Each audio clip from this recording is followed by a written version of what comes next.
oramos por la vida de nuestro amado apóstol y pastor Jorgito Miranda, y todo lo que él representa, Señor mi Dios. Señor, nos lo permitió conocer, Señor, Padre precioso, y te damos muchas gracias por la obra maravillosa que tú estás dando inicio, Señor, que será dar.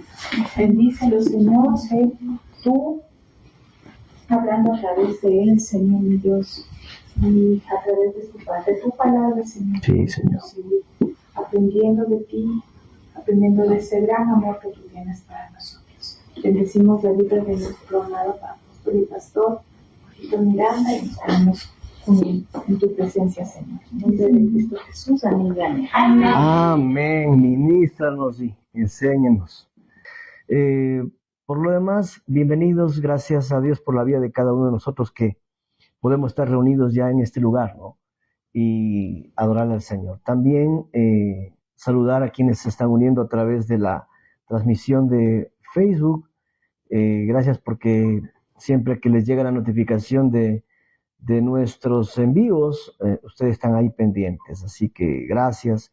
Y también un abrazo a los que van viendo en diferido. Hay gente que va viendo en diferido y luego nos va comentando. También son bienvenidas sus comentarios. Gracias. Bueno, el tema de esta mañana, limitaciones e identidad. ¿Sí? Limitaciones e identidad. Y quiero arrancar contándoles una historia verdadera, ¿no? De un joven que se llamaba Mateo, no el evangelista. Su nombre era Mateo, pero no era el evangelista. Mateo desde muy pequeño obviamente había escuchado a sus padres decirles algunas cosas que nosotros también a nuestros hijos a veces sabemos decirles, ¿no? En este caso a Mateo le decían: mijito, usted tiene que ser ingeniero como su papá. ¿Sí? Eso le venían diciendo: usted tiene que ser ingeniero como su papá. En algunos momentos que el niño tenía un accidente y se golpeaba y el niño lloraba, los papás le decían: Mateo, los niños no lloran. ¿Sí? Bueno, Mateito fue creciendo, empezó a ir al colegio, a la escuela, y empezó a escuchar frases como estas, ¿no? No te juntes con esas personas. Esas personas no son como nosotros. Esas personas no creen como nosotros. Es decir, que no te juntes con esa gente, que te puede dañar, te puede pervertir. ¿Sí? Y estas y muchas otras cosas, otras palabras, se le fueron incrustando en la mente a Mateito, ¿no? Y sin darse cuenta, Mateito en esas palabras estaba formando su identidad, ¿sí? Y más adelante vamos a ver qué es esto de la identidad. Bueno, Mateo salió de la escuelita, se fue al colegio, empezó a crecer, y obviamente la personalidad de Mateito estaba restringida por algunas limitaciones que no eran de él. No nació él con estas limitaciones, no nació él con estas ideas, sino que lamentablemente le fueron impuestas primeramente en casa y luego en la sociedad, porque la sociedad también nos impone limitaciones.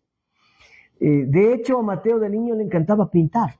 Sí, a Mateo le encantaba pintar y soñaba con colores, con matices, ¿sí?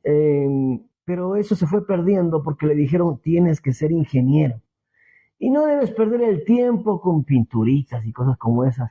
Tienes que ser ingeniero. Entonces, claro, a Mateito se le fue olvidando el tema de las pinturas, los dibujos, los colores, y vamos a decirle, se cuadriculó en lo que le habían dicho, ¿no? Números, planos y gráficas para ser un ingeniero. Y llegó a ser ingeniero Mateito. Sin embargo, un día estaba caminando en una feria, se fue al mercado, se fue a una feria, y se encuentra a una anciana, Mateito. Esta anciana se llamaba Sofía, y se da cuenta que ahí por el centro, que saben a ver las ferias, ¿no? Aquí en Quito, empieza a ver que esta señora vendía unas pinturas, unos cuadros, no sé si ustedes han visto, y él se le acerca a la mujer y está un poco intrigado, ¿no? Y Mateo decide conversar con Sofía y le habla de qué es lo que ella ha hecho en su vida, ¿no? Cómo está dedicada a vender en la calle prácticamente estos cuadros. Y él le dijo: pero tengo una pregunta más importante. ¿Usted es feliz? ¿No? Le pregunté: ¿es feliz? O sea, ¿usted es feliz haciendo estas pinturas? Y Sofía le devolvió la pregunta, ¿no? Y le dijo: ¿y usted qué es? Y él dijo: bueno, yo soy un ingeniero. Le dijo: qué bien. ¿Y usted siendo ingeniero, ¿Es feliz? Le devolvió la pregunta, ¿no? Y evidentemente esa pregunta le llevó a Mateo a pensar y a mirar en su interior. ¿Soy feliz siendo ingeniero? En verdad cumplí el deseo de mi familia, cumplí el deseo de mi padre y soy ingeniero, pero ¿soy feliz? Y llegó a una conclusión, no lo soy. Y le preguntó a la señora, ¿y usted es feliz? Y le dijo la señora, sí, yo soy feliz. Y le preguntó, ¿pero cómo si aparentemente su vida no es tan cómoda? Y ella le dijo, porque mi felicidad no está en mi comodidad. La felicidad está en que he podido desarrollar mi pasión. He hecho lo que siempre fue mi pasión, los colores, las formas, el arte. Así que yo soy feliz haciendo lo que hago. Y obviamente Mateo se fue reflexionando a su casa, volvió a los colores, volvió a los dibujos, volvió a sus anhelos, sueños de niño y empezó a buscar esa felicidad que al final todos nosotros buscamos. Porque si se da cuenta, todos nosotros buscamos ser felices. ¿Sí o no? Todos buscamos ser felices. Pero la pregunta es, ¿la estaremos buscando como Sofía o la estaremos buscando como Mateo? Porque si la estamos buscando como Sofía, estamos buscando la felicidad en nuestros dones, en nuestras habilidades, en aquellos que son nuestros sueños infantiles, en aquellos que son realmente nuestras pasiones. O lo estamos buscando como Mateo, ¿no? En el darle gusto a alguien más. Porque Mateo le dio gusto al papá, le dio gusto a la mamá, le dio gusto a la familia, le dio gusto a la sociedad, le dio gusto a sus profesores. Pero no se dio gusto a él. Esta otra mujer tal vez no tenía una profesión tan reconocida, pero era feliz. ¿Por qué? Porque en realidad se había dado gusto a ella. Entonces se dan cuenta que en nuestra identidad hay limitaciones y esas limitaciones, si son más o son menos, son las que nos ayudan a estar más cerca o más lejos del cumplimiento de nuestra felicidad. Y esto no solamente nos pasa a nosotros, les pasa al género humano. Quiero que miren en Filipenses capítulo 3 y versos 4 y vamos a ver la vida de un personaje ahí, ¿no? Vamos a ver la vida de un personaje ahí. Sí, de pronto, déjenme ver, hay momentos en los que yo, no sé si esto vamos a poderle prender, y así vamos a poder tener una, eso, ahí pueden ver ustedes, ¿no? Ahí pueden ver ustedes una misma versión, ¿no? Ok, dice Filipenses 3:4, dice, aquí está hablando el apóstol Pablo, y él dice, yo mismo tengo motivos para tal confianza. Si cualquier otro cree tener motivos para confiar en esfuerzos humanos, yo más. Circuncidado al 8º día del pueblo de Israel, de la tribu de Benjamín, hebreo de pura cepa, en cuanto a la interpretación de la ley, fariseo, en cuanto al celo, perseguidor de la iglesia, y en cuanto a la justicia que la ley exige, intachable. Sin embargo, todo aquello que para mí era ganancia, ahora lo considero pérdida, por causa de Cristo. Es más, todo lo considero pérdida por razón del incomparable valor de conocer a Cristo Jesús, mi Señor. Por Él lo he perdido todo y lo tengo por estiércol, a fin de ganar a Cristo y encontrarme unido a Él. Bueno, aquí la historia de Saulo es como muy media parecida a la de Mateo, ¿no? Saulo es un hombre que es literalmente programado, como todos nosotros, por nuestros padres y por nuestra cultura. Principalmente son nuestras dos mayores fuentes de programación. Entonces, obviamente, Saulo de Tarso, él tuvo un partir de aguas en su vida, ¿no? Él tuvo un antes y un después. Este Saulo, que muchos de nosotros conocemos como un hombre despiadado, como él mismo dice, ¿no? Perseguidor de la iglesia. De hecho, era uno de los que estuvo presentes en la muerte de Esteban. Entonces, él era un hombre realmente muy serio, muy fuerte. Pero hay una palabra que dice ahí, ¿no? En la escritura, celo. Celo, celo, celo. Entonces, ¿por qué Pablo actuaba de esta manera? Bueno, miremos las cualidades que él da ahí, ¿no? Primero lo tiene subrayado en negrillas. Dice, si cualquier otro cree tener motivos para confiar en esfuerzos humanos, yo más. Y entonces ahí viene la pregunta, ¿en qué está nuestra confianza puesta para ser felices? ¿Qué creemos que nos va a hacer felices? ¿En qué estamos poniendo nuestra confianza? La gran mayoría de personas, ¿en qué ponen la confianza? ¿En qué creen que la gran mayoría de gente pone su confianza? ¿Qué dicen ustedes? ¿Mm? Material. Mucha gente pone la confianza en lo material y dice, bueno, como yo tengo esto, a través de esto yo voy a poder estar tranquilo y voy a poder ser feliz. ¿Ok? Y voy a poder ser feliz. Otros ponen en la fama, en el prestigio, en el poder. Hoy estamos cerca de elecciones, ¿no? Ya como país estamos cerca de elecciones. ¿Qué creen que muchos de la gente que están ahí está buscando? Poder. Sí, poder, fama. Y mucha gente lo está buscando vehementemente, ni siquiera con una idea muy clara de lo que se trata gobernar, ni siquiera con una idea muy clara de lo que hay que hacer en el país. Solamente, claro, solamente con el deseo de prestigio, ¿no? Porque seamos honestos, hay cosas que se han de ser bonitas, pues, ¿no? Imagínese usted en un carro custodiado por policías adelante, por policías atrás, por policías a los lados, y usted corriendo sin el tráfico por el lado del carril preferencial de la ecovía y usted llegando del aeropuerto a su casa en 20 minutos. Se ha de ser bonito, seamos honestos. O sea, se ha de estar bien, chévere eso, ¿no? Pero mucha gente está buscando el gobierno por eso. No porque tenga una idea siquiera de lo que es gobernar. Claro, es una droga. El poder es una droga. Entonces, no está buscando porque tiene una idea de cómo mejorar el país. No está buscando porque tiene una idea de cómo buscar la justicia para todos. No, hay un deseo de ser feliz a través del anhelo, de un deseo del corazón. Porque todos buscamos esto, ¿no? Pero ¿realmente alcanzará la felicidad? Y nosotros vemos ahí mucha gente, ¿no? Que llega a estos lugares y no ha de ser fácil que todo el mundo te hable, no ha de ser fácil que todo el mundo te critique, no ha de ser fácil que todo el mundo te ataque. Entonces, a veces lo que creemos que es nuestra felicidad, no lo es. Y como Mateo pasamos engañados un montón de años creyendo que haciendo esto voy a ser feliz. Entonces Pablo nos da una lista aquí de lo que para él era seguridad. Y dice en el versículo 5, yo fui circuncidado al 8º día. Entonces, en otras palabras, él viene de una línea tradicional donde se entiende que viene de un buen abolengo, ¿no? De una buena familia. Entonces, yo vengo de una buena familia. Esa es una de las cosas que a la gente le da una falsa personalidad, su procedencia. Y lo otro, cuando la procedencia no es buena, humanamente hablando, cuando de pronto viene de una familia un poco disfuncional, cuando de pronto viene de una familia un poco complicada, considerando en los estereotipos humanos, no vengo de una muy buena familia, entonces también hay una deficiencia de personalidad.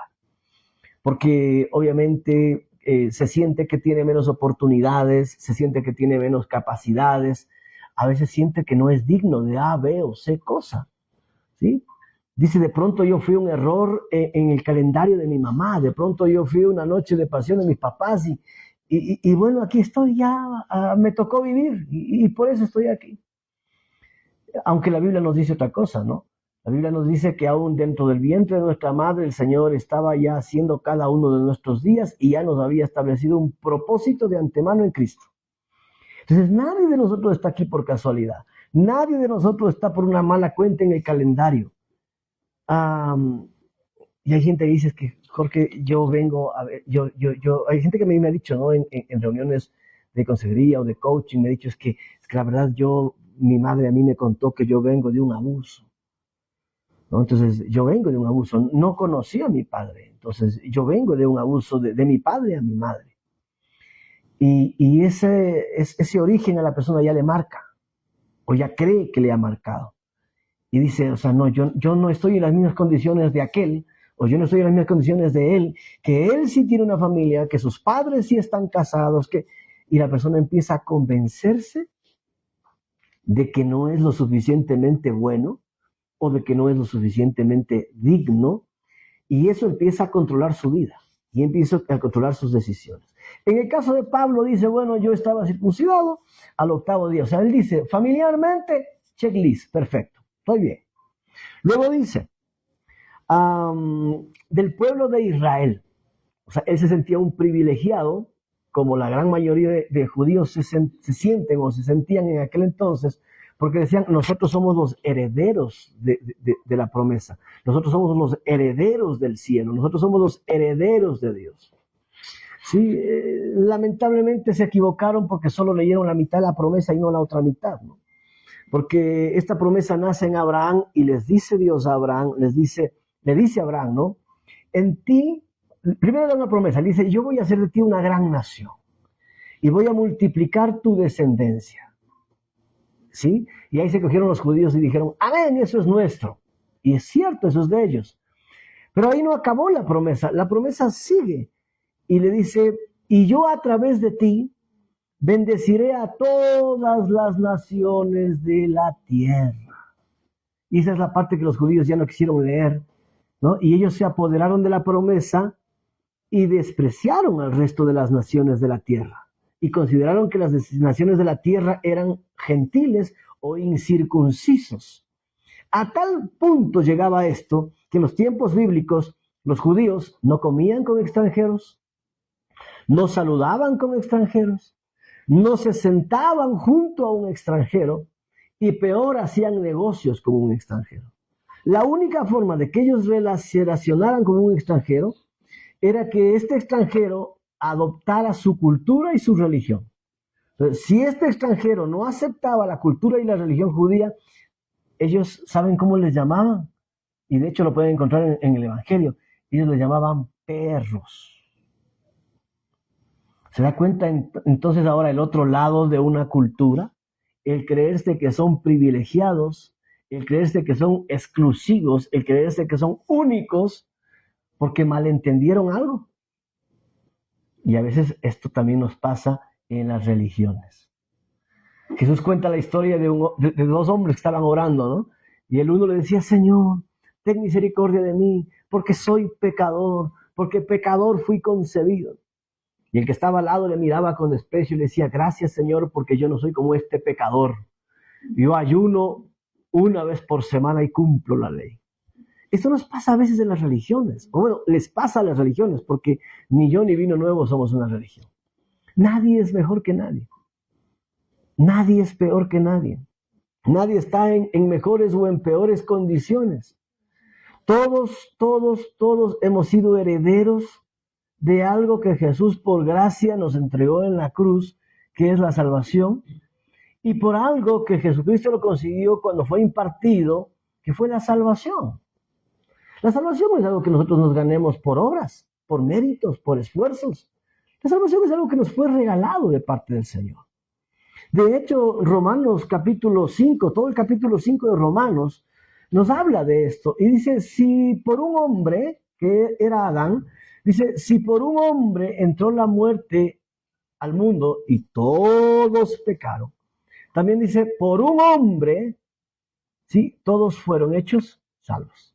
¿Quién es ese hombre? Jesús. Entonces, no hay que hacer nada para ser salvos, ¿no? Creer en Él. Eso es todo. Creer en Él. ¿Se acuerdan del ladrón malo y el ladrón bueno en la cruz? ¿Qué le dijo el Señor, o qué le dijo el ladrón bueno a Jesús? Le dijo, Señor, no te olvides de mí cuando estés en tu gloria. Y el Señor que le dijo, a ver, haz conmigo la oración del pecador. ¿Así le dijo el Señor? O el Señor le dijo, a ver, primero tienes que formar parte del ministerio tal, bautizarte, recibir tus credenciales, tu acreditación. ¿Qué condición le puso Jesús al hombre? No le puso ninguna acreditación, no le puso ningún requisito. Y es más, le aseguró y le dijo, tranquilo, que te aseguro que hoy mismo estarás conmigo en el paraíso. Entonces, a veces las religiones ponen estándares que exigen a la gente, que obligan a la gente a hacer tal cosa o cual cosa, para entonces, si haces esto, alcances nuestra condición, alcances nuestro estatus, y entonces ahí puedes ser salvo. Y estamos como los judíos. Los judíos creyéndose dueños de la herencia abrámica y los cristianos creyéndonos dueños del derecho de la sala VIP del cielo. Y hemos caído en el mismo error que Pablo. Y Pablo creía esto. Otra de las cosas que dice, ¿no? No solamente que era del pueblo de Israel, miren lo que dice, sino que era también de la tribu de Benjamín, o sea, yo soy judío puro. ¿Sí? Yo soy judío puro. Qué gran problema son las nacionalidades. ¿Quién se inventó las nacionalidades? ¿Mm? ¿Quién se inventó? ¿Fue Dios? Dios, Dios inventó las nacionalidades. el hombre. Fuimos los seres humanos que nos inventamos las nacionalidades. ¿Y por qué lo hicimos? Por nuestros intereses. Sí, porque el de aquí quería lo que tiene el de allá, entonces el de allá no quería compartir con lo que tiene el de aquí.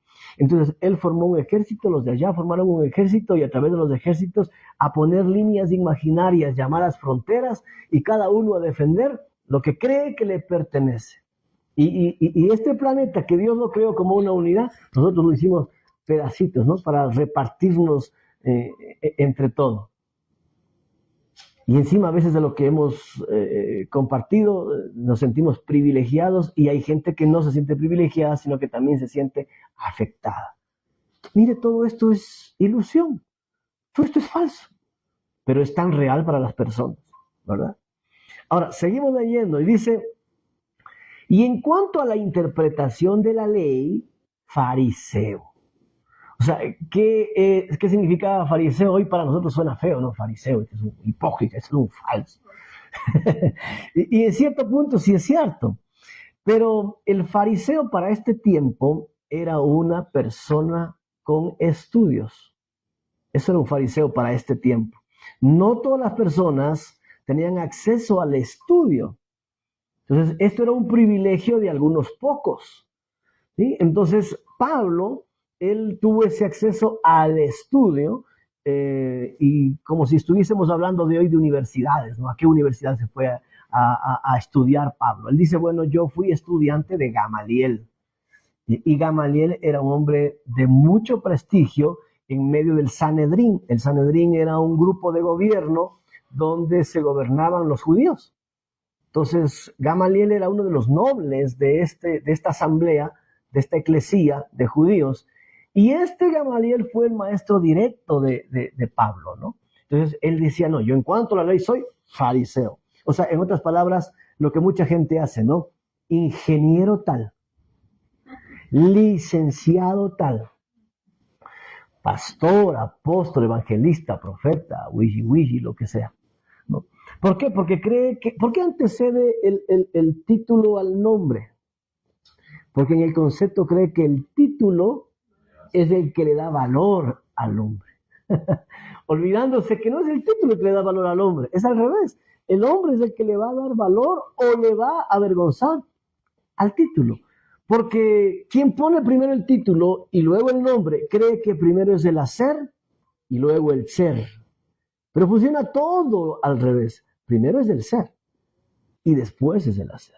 Entonces, aquí Pablo presenta su carta profesional, ¿no? Y dice, no, yo en cuanto a la ley, yo soy fariseo. Versículo 6 dice, y en cuanto al celo, o sea, ahora sí ya está hablando de su accionar, de lo que normalmente hace.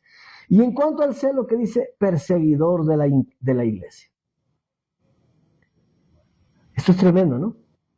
Cuánta gente está como Saulo, persiguiendo lo que no debería perseguir, atacando lo que no debería atacar, cuestionando y juzgando lo que no entiende.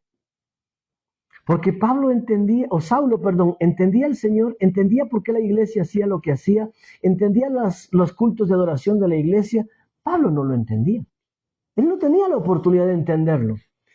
Y como no entendía, ¿qué hacía? Lo criticaba y lo perseguía. ¿No les parece un poco parecido a nuestra sociedad hoy? ¿Qué es lo que hace nuestra sociedad cuando algo no entiende? Lo juzga, lo critica, lo ataca. O sea, ¿se dan cuenta que de la personalidad de Saulo a la personalidad de muchos de nosotros no hay mayor diferencia? O sea, no hay mayor diferencia. Entonces dice, en cuanto al celo, perseguidor de la iglesia, ¿no? Pero miren lo que dice esto, ¿no? Miren el ego de este hombre. Dice, pero en cuanto a la justicia que la ley exige, intachable. O sea, ¿cómo se consideraba? Intachable. O sea, se consideraba perfecto. No había falla en él. Y esto nos pasa a muchos de nosotros, no, yo soy buena gente. A mí, yo soy chévere, mucha gente dice, yo no hago daño a nadie, yo no afecto a nadie, yo al que puedo ayudar ayudo. O sea, ¿qué está diciendo? Ahí está el Saulo saliendo, ¿no? Yo, intachable. Y Saulo dice, no, pues yo era intachable. O sea, ¿se da cuenta dónde basa Saulo la seguridad?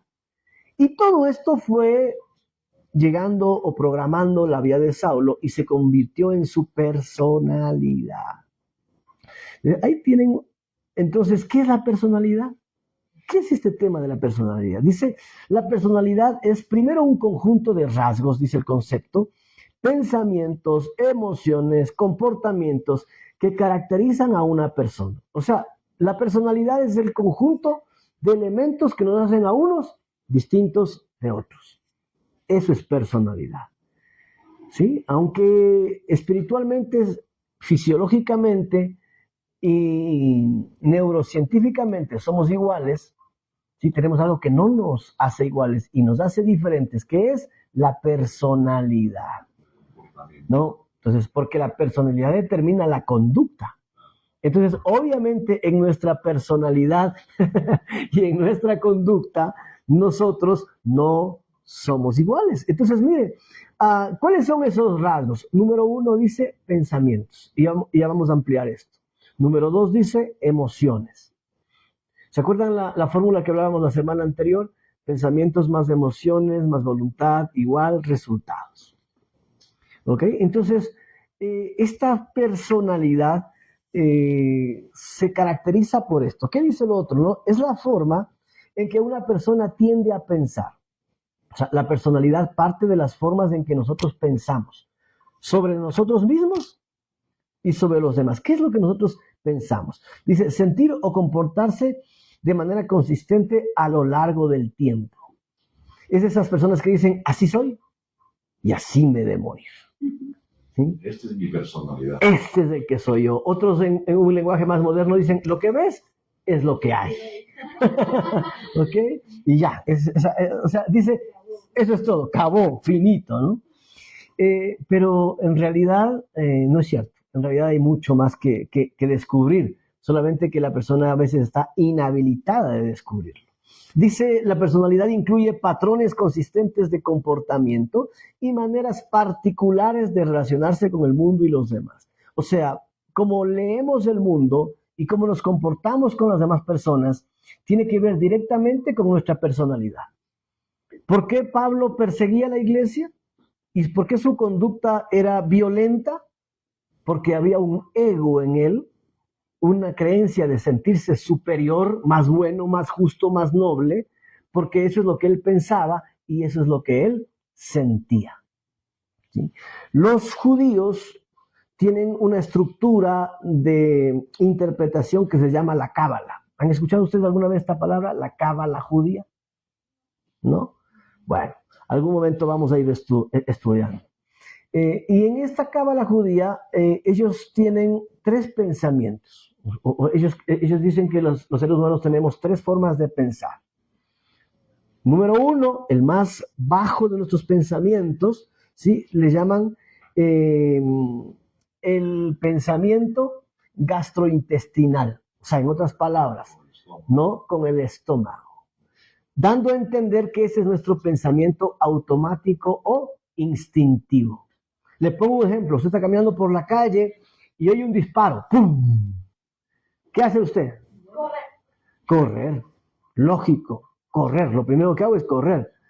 Y si algún entrenamiento militar usted tiene, ¿qué es lo que normalmente hace? Usted se va a tirar al piso, porque usted sabe que normalmente nadie dispara al piso, todos disparan a media altura. Entonces, si usted se tira al piso, tiene más probabilidades de sobrevivir.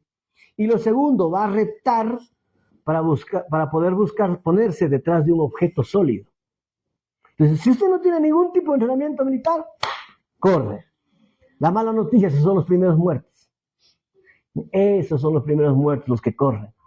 Porque el agresor siempre dispara a media altura. Nadie dispara así o así. Siempre dispara a media altura. Y si usted corre, tiene alto riesgo de que le impacte un proyectil. ¿Ok? ¿Pero por qué corre?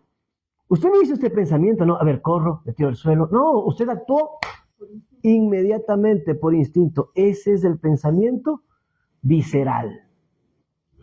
o gastrointestinal, que les llaman otros. ¿Ok? Hay un segundo nivel de pensamiento en la Cábala, que es el pensamiento emocional. Es decir, son mis emociones las que me llevan a actuar. ¿Y cuántas veces nuestras emociones nos llevan a hacer tonterías, horrores? Muchas, ¿no es cierto? Acuérdense los adultos que están conmigo cuando eran jóvenes. ¿Se acuerdan de esos primeros amores?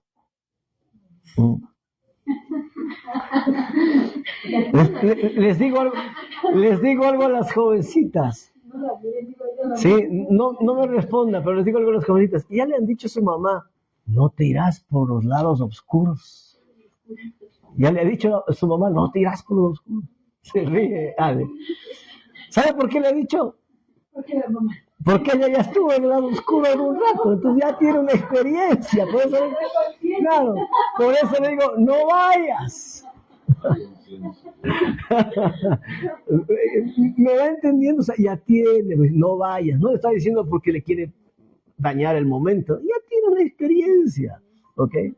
Entonces, ¿por qué? Porque cuando la persona está enamorada, o cree estar enamorado, porque la verdad en el plano neuropsicológico es lo que tiene, es una ilusión o un apasionamiento, no es amor. El amor se construye en el tiempo, pero claro, me gustó, qué sé yo, los ojos, me gustó el cuerpo, o me gustó cómo me habló, me gustó su físico, ¿no? Algo me gustó, ¿no? Los cuadritos de los abdominales, ¿no? Algo me gustó, claro, ese algo lo que hace es apasionarnos, ¿no? Nos genera una atracción. Y esa atracción y ese apasionamiento es un pensamiento emocional. ¿Sí? Y entonces la muchacha le ve al tipo como Brad Pitt, ¿sí? Aunque sea visco. ¿Sí? Aunque sea visco, ¿no? ¿Por qué? Porque está pensando emocionalmente. O sea, mire que hay un segundo nivel de pensamiento, ¿no? El pensamiento más básico, que es el visceral, y el mediano, que es el emocional. Y luego hay un nivel de pensamiento mucho más alto, que es el pensamiento racional o intelectual. Y ese ya es el superior. Ese es ya aquel que antes de hacer una acción, evalúa, contrasta, analiza, concluye. Eso es verdadero. Sí. Este ya es un pensamiento más profundo. Y ese pensamiento, mis queridos hermanos, es el pensamiento espiritual. Esa es la verdadera espiritualidad. La espiritualidad es este pensamiento que evalúa, contrasta, analiza, entiende, comprende y concluye. Vea toda la lista que yo le estoy dando para que usted me vaya entendiendo. Este es el pensamiento espiritual. Entonces, a veces creemos que el espiritual es el emocional. Ojo, para que usted me vaya entendiendo. A veces creemos que el espiritual es el emocional. Entonces dice, uy, yo estoy sintiendo alguna cosa, yo siento algo por ahí, y cree que eso es Dios. No, eso es el pensamiento emocional. Y no que no seamos emocionales, sí adoramos al Señor con nuestras emociones, pero no son las emociones las que tienen que gobernar nuestra adoración, sino nuestra mente espiritual, nuestra mente racional. Un día yo estaba, bueno, si me está escuchando, mil disculpas. Un día me invitaron a predicar en un lugar que se llama Georgia, en Estados Unidos. Pero yo estaba en otra ciudad, ¿sí? Que se llamaba Columbus, si no estoy mal los nombres. No, estaba en Columbus, que es la capital de Georgia, y me invitaron a predicar en Atlanta. Ahí sí estoy bien. Sí, y era tal hora. Entonces, yo cogí el carro y crucé el puente y llegué al lugar. Y yo no sabía que al cruzar ese puente era otro estado, y en ese otro estado había diferencia de horario de 1 hora.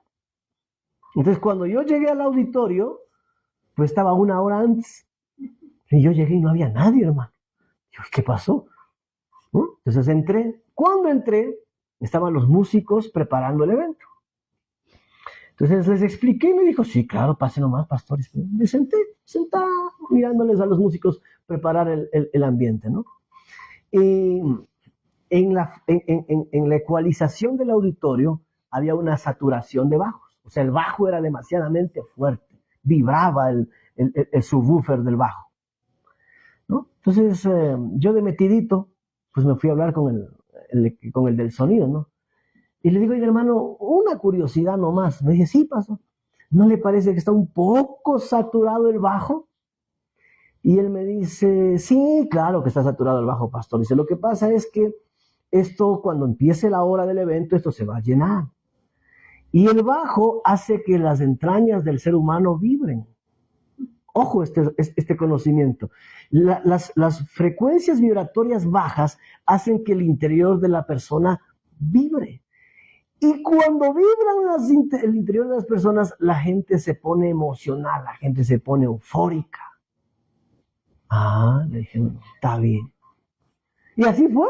Claro, la gente se llenó y empezó el músico y la gente, es la presencia del Señor. No es la presencia del Señor, es el bajo saturado que está moviendo tu pensamiento visceral. No confundan las cosas.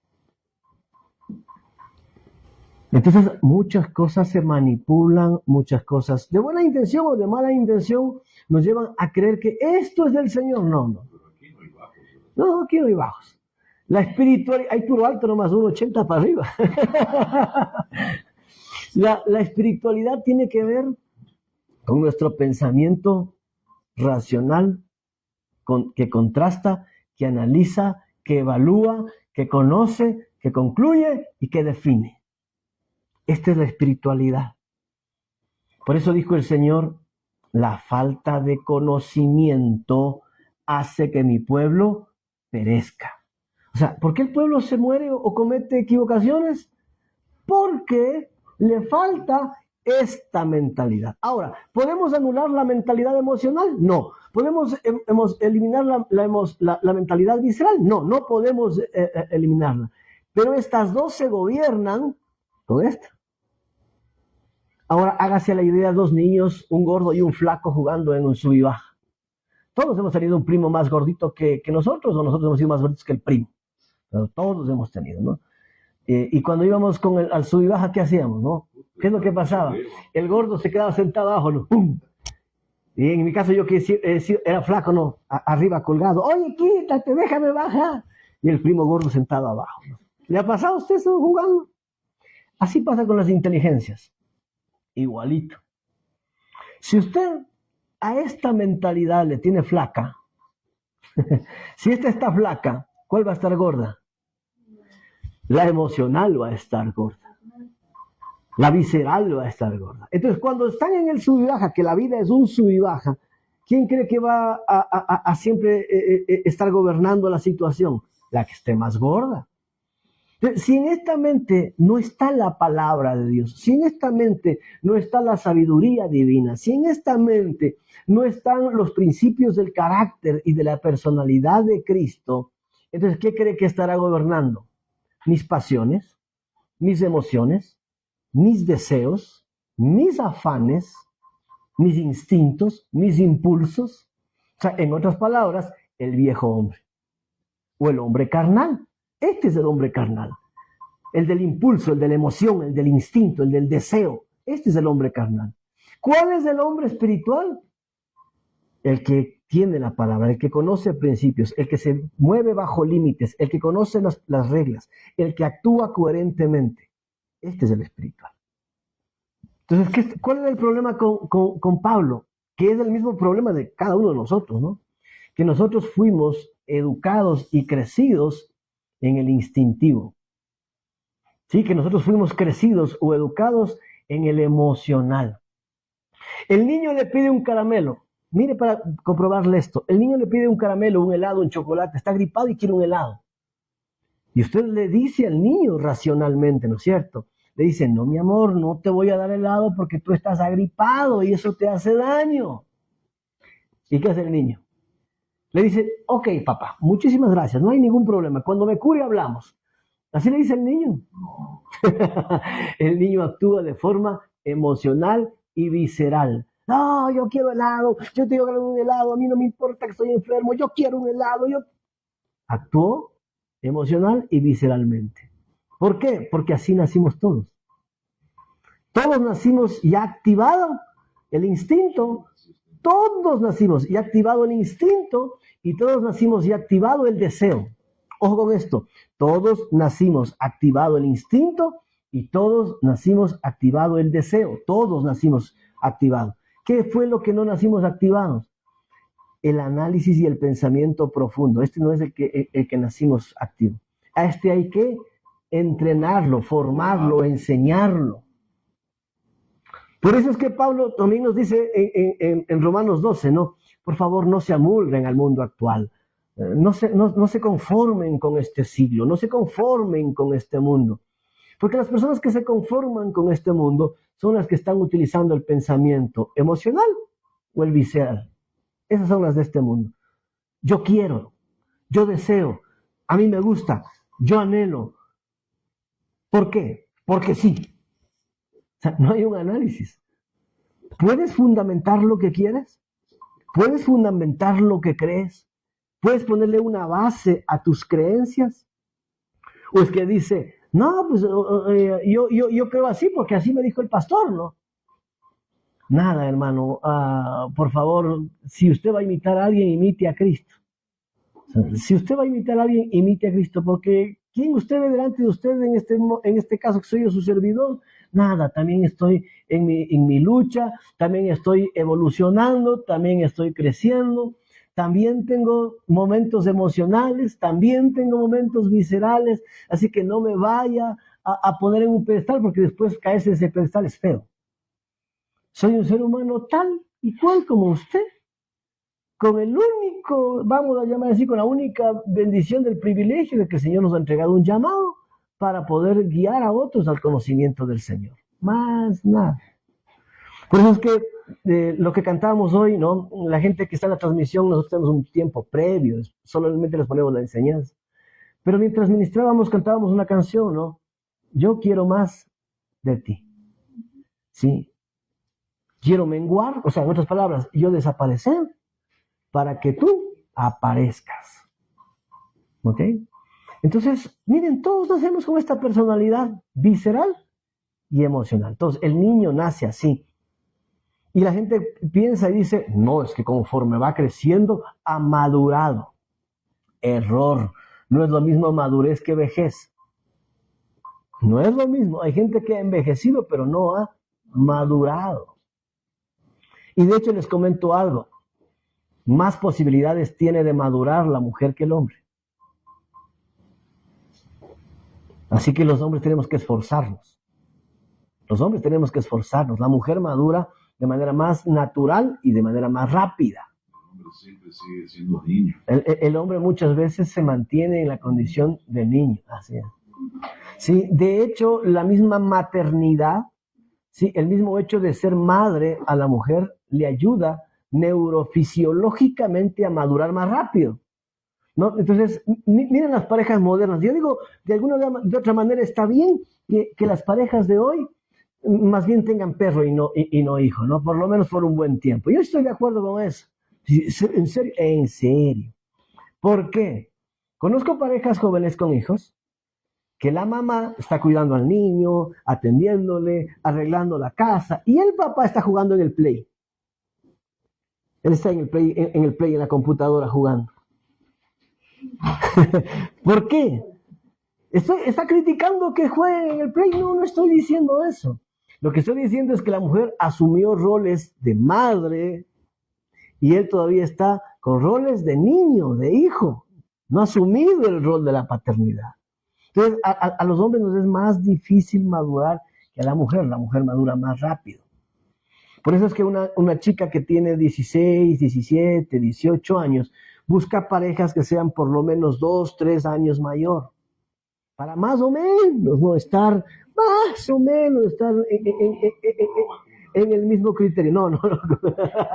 ¿Sí? Para más o menos estar en el mismo criterio. Porque si la chica tiene, vamos a ver ejemplo, la chica tiene 17 años y se consigue un novio de 17 años, emocional y psicológicamente él está por los 14. Más o menos 3 años abajo. Él está por los 14. Entonces imagínense, ¿no? Una chica de 17 y un chico de 14. No, pues el de 14 todavía está como un video un video en el TikTok, ¿no? Golpean la puerta y sale la chica y le dice, sí, ya le llamo. Y le llama al novio, ¿no? Y le dice, Javier, ¿qué le dice? Están los niños del barrio preguntando que si puede salir a jugar. Eso pasa cuando la diferencia es, ¿no es cierto?, psicológica. Entonces la chica busca muchachos que tengan por lo menos 2, 3 años para que más o menos esto psicológicamente se equipare, ¿ok? Para que esto se equipare. ¿Por qué? Porque todos nacemos con esta mentalidad emocional y visceral. ¿Okay? Ahora, la pregunta que de estos tres pensamientos, ¿no? ¿Cuál de ellas le está gobernando a usted?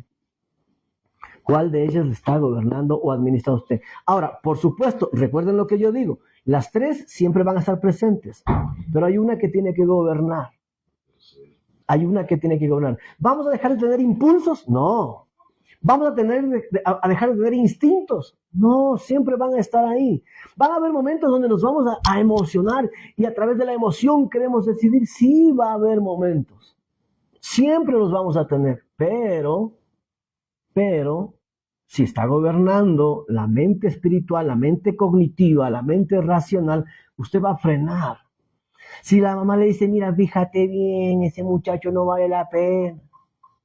Claro, la pasión está ahí, el gusto está ahí. Es que a mí me gusta, sí, pero aguanta un ratito. O sea, por lo menos escucha lo que te están diciendo. A lo mejor tienes razón. No te digo que siempre tienes razón, no, a lo mejor.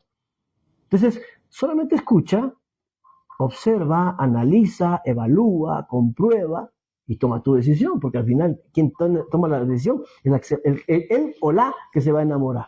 Sí, es la persona que toma la decisión. Y yo sé decir, y por último es el que se va a fregar, ¿no? Una vez estaba yo en una de las congregaciones y viene al servicio una hermana que se había ido hace un buen tiempo de la iglesia y pide hablar conmigo. Yo con todo gusto vamos a hablar. Y me dice, mire, pastor, yo quiero hablar con usted. Digo, sí, aquí estoy. Yo quiero decirle que yo vengo, pero vengo con cierto dolor. Ok, ¿qué le pasa? Es que yo siento que usted me maldijo, pastor. Saqué los ojos, ¿no? Wow, ¿yo le maldije?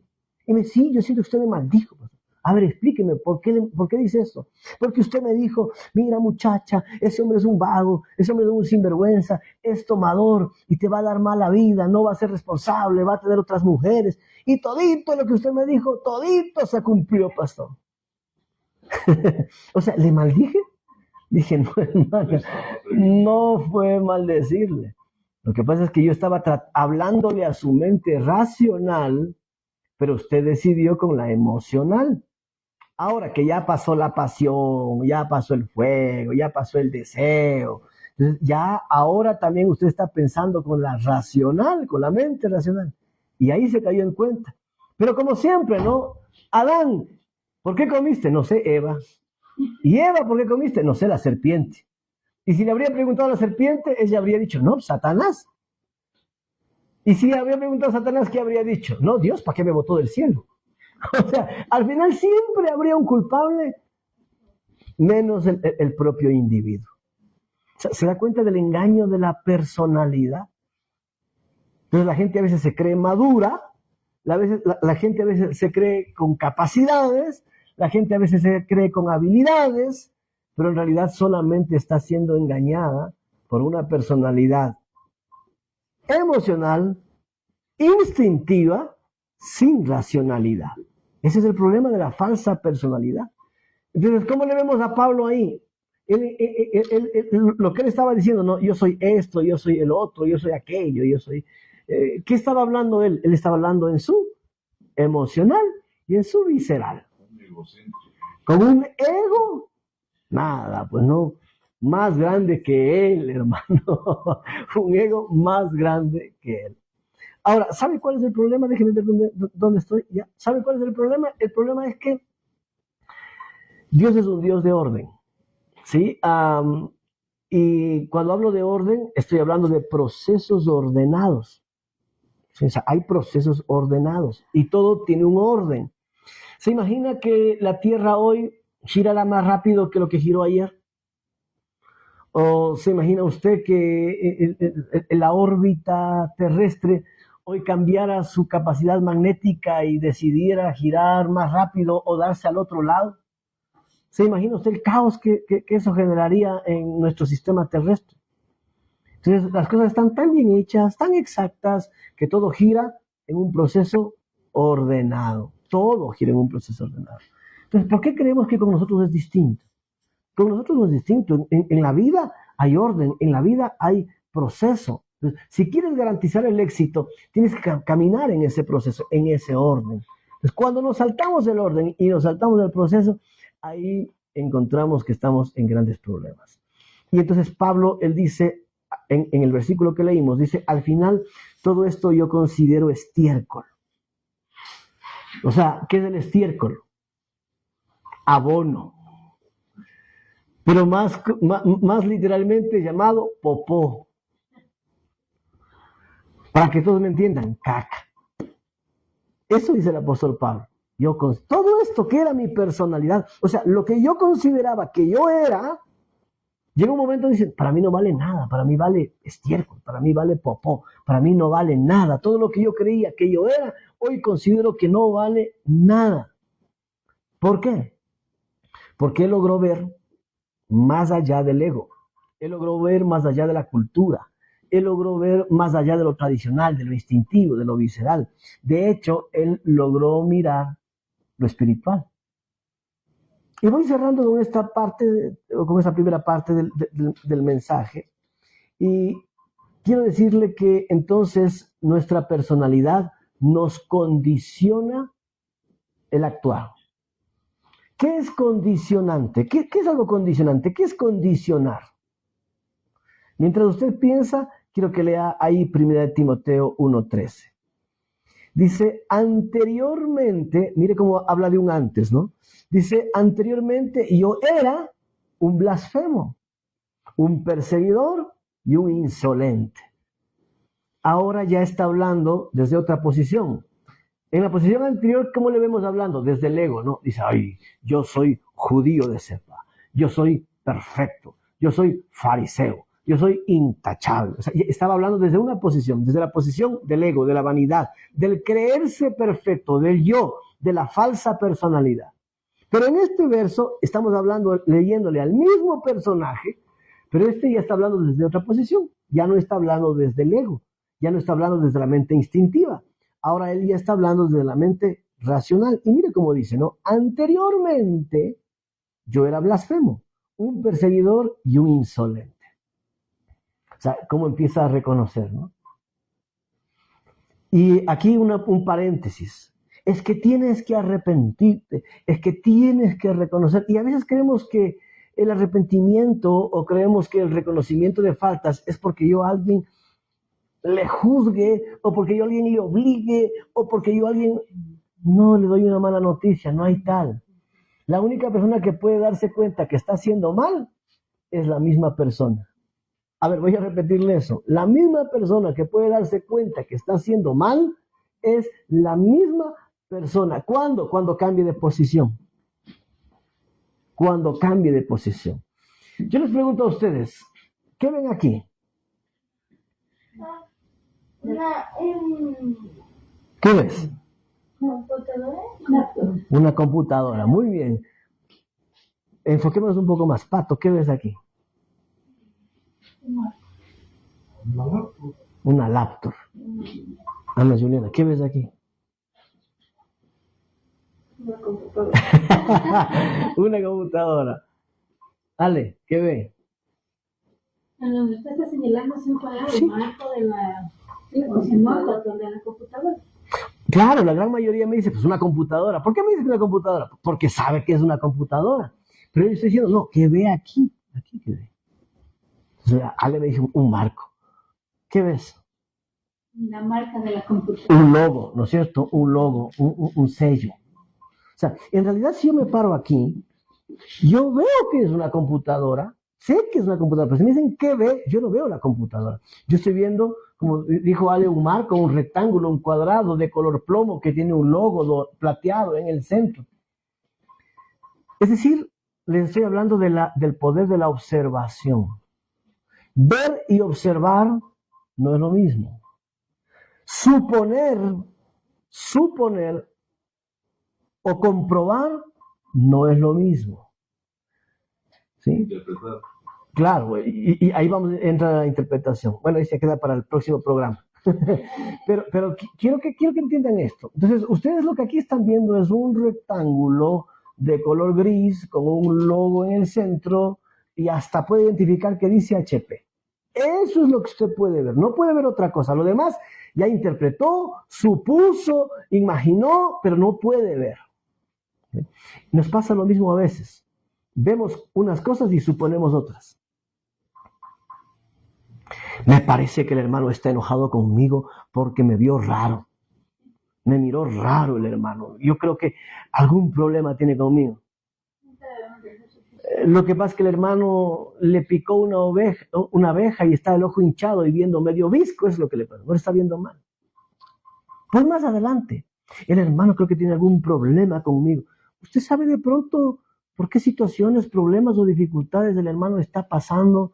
Porque a lo mejor no está viéndole mal, a lo mejor está triste, está angustiado, está preocupado, a lo mejor está tenso, a lo mejor está pasando por una frustración. Nos formamos nuestros propios criterios. Exacto. Como el ejemplo que yo les puse, ¿qué ven? Una computadora. No ve una computadora, usted ve un rectángulo gris. Entonces, ¿qué estoy invitándoles a entender? Que tenemos que aprender no solamente a ver, sino a observar. ¿Y cuál es la diferencia entre ver y observar? Que observar es fijarme en los detalles. Eso es observar. Fijarme en los detalles, en lo mínimo. Aquí nos ganan las mujeres. Sí, aquí también nos ganan las mujeres. Las mujeres observan mucho más que uno. Sí, cuando nosotros tenemos las congregaciones más grandes, mi mujer me decía, mire, ese muchacho está enamorando con lo de allá. Y yo le decía a mi mujer, oye, no seas habladora, los muchachos están tranquilos, ya de gana, vos estás hablando. Están enamorando. Pasaba, ¿qué? 3 semanas y ya estaban los mamás de la mano, ya. Sí, tenías razón, sí estaban enamorados. O sea, ven, las mujeres tienen lo que le llaman, ¿no?, el sexto sentido, la intuición. Ya hablaremos de esto, pero es cierto, ellos tienen despierto sus 2 hemisferios cerebrales. Los hombres tenemos que lidiar entre trabajar en el un lado o trabajar en el otro. Ellas trabajan con los 2 simultáneos. Esa es la diferencia. Así, neuropsicológicamente hablando. Uh-huh. Claro. Es que nosotros tenemos, el ser humano tiene 2 hemisferios cerebrales. ¿Sí? Los seres humanos tenemos 2 hemisferios cerebrales. ¿Sí? Nuestro hemisferio izquierdo, ¿sí?, nuestro hemisferio izquierdo es nuestro hemisferio espiritual o intuitivo. Aquí se desarrollan las emociones, la observación, las artes, la empatía, ¿sí? Y tenemos un hemisferio, ¿no es cierto?, contrario, que es el lógico. Este es el lógico, el racional, el que calcula, el que computa, el que hace cálculos. Entonces, normalmente, ¿cuál es el que a los hombres nos funciona? Es correcto. Por eso es que nosotros estamos haciendo cálculos, estamos evaluando, estamos haciendo números, ¿sí? A la mujer le funcionan ambos. Por eso es que ella hace cálculos, pero está observando. Esa es la diferencia. O sea, hace cálculos, porque no es que no tiene, si tiene el otro lado, hace cálculos, pero también está pensando en los resultados, las conclusiones. Por eso es que aquí les voy a dar una clave. Por eso es que si usted es vendedor, ¿a quién le tiene que vender? Pues tiene que venderle al hombre. El vendedor va al hombre, le activa el pensamiento emocional y el hombre compra. Si usted va a la pareja y está el hombre y la mujer, el marido quiere comprar, la mujer dice, aguanta un ratito, espérate. O sea, realmente necesitamos, conviene, funciona. ¿Sí?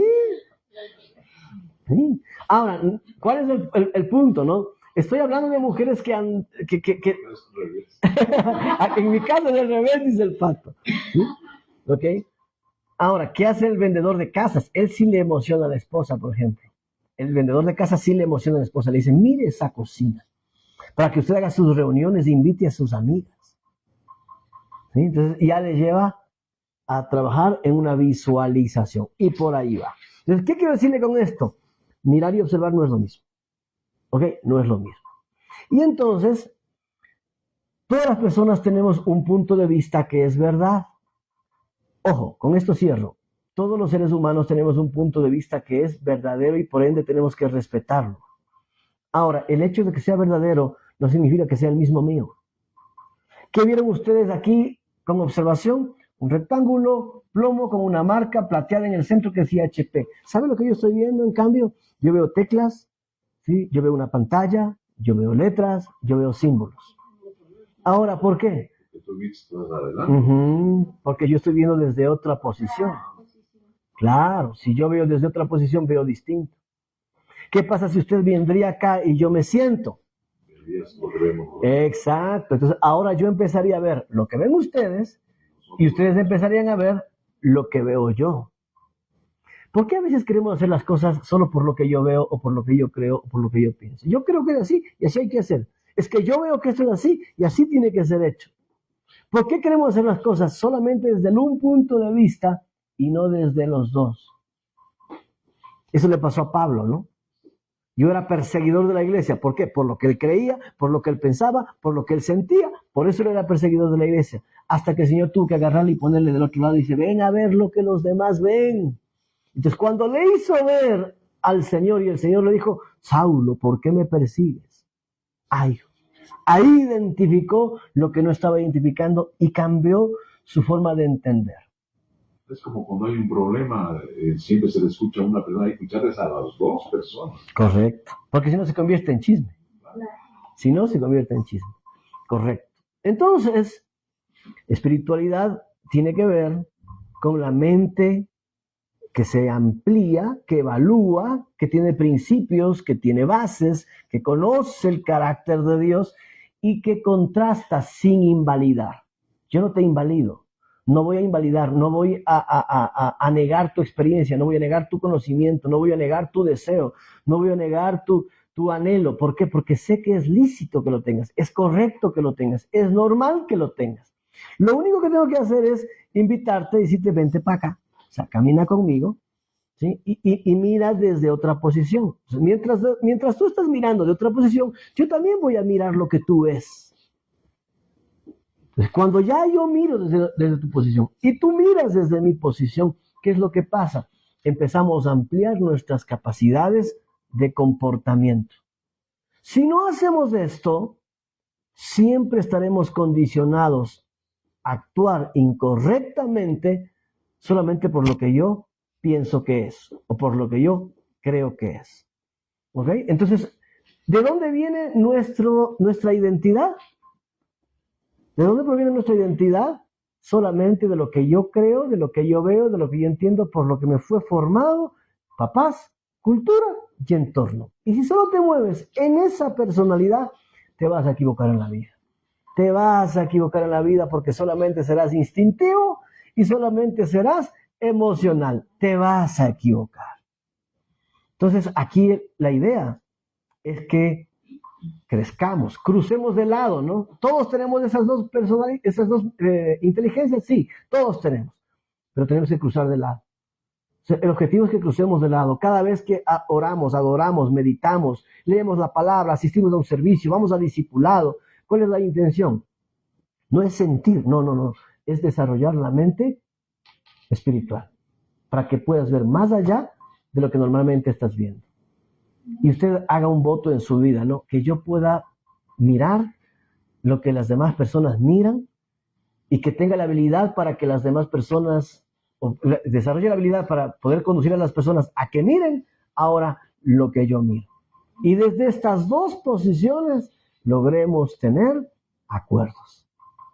Ese debe ser el reto, ¿sí? Ya la próxima semana hablamos de los falsos dioses y ahí usted va a entender algunas cosas interesantes.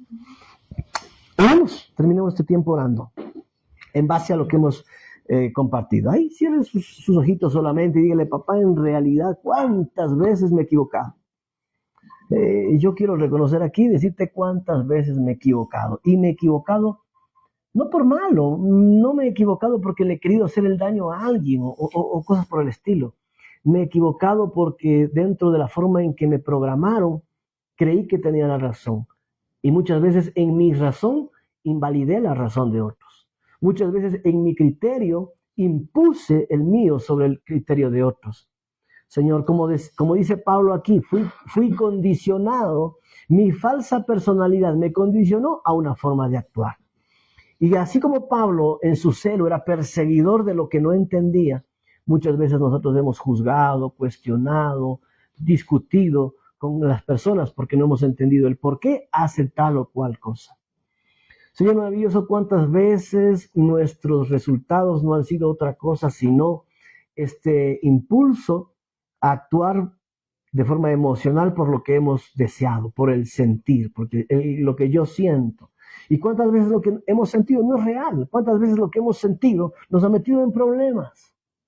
Otras tantas hemos actuado, Señor, de forma visceral, de forma impulsiva, sin ningún tipo de análisis, Señor, sino simplemente como una respuesta automática a una situación que se nos presentó en determinado momento. Y en esas formas de actuar también nos hemos equivocado. Pero en esta mañana queremos dar ese paso que Pablo dio.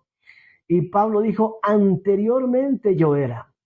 Hoy queremos lograr dar ese paso y decirte, yo anteriormente era esto, yo anteriormente era aquello.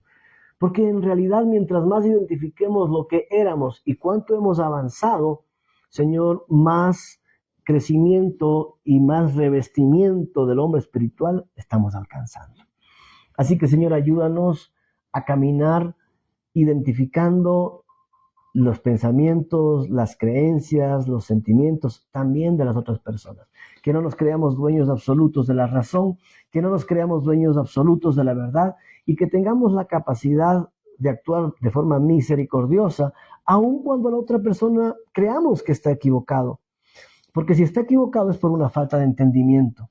Danos la habilidad para hacerle ver lo que nosotros vemos sin juzgar, sin criticar, sin invalidar, sino más bien, Señor, como una luz que se enciende para mostrar aquello que está escondido, porque de esto se trata. Pero antes de decirle a nadie lo que nadie tiene que hacer, primeramente que nosotros seamos capaces de mirar hacia nosotros mismos y primeramente trabajar en nosotros para después poder trabajar en las demás personas. Gracias por esta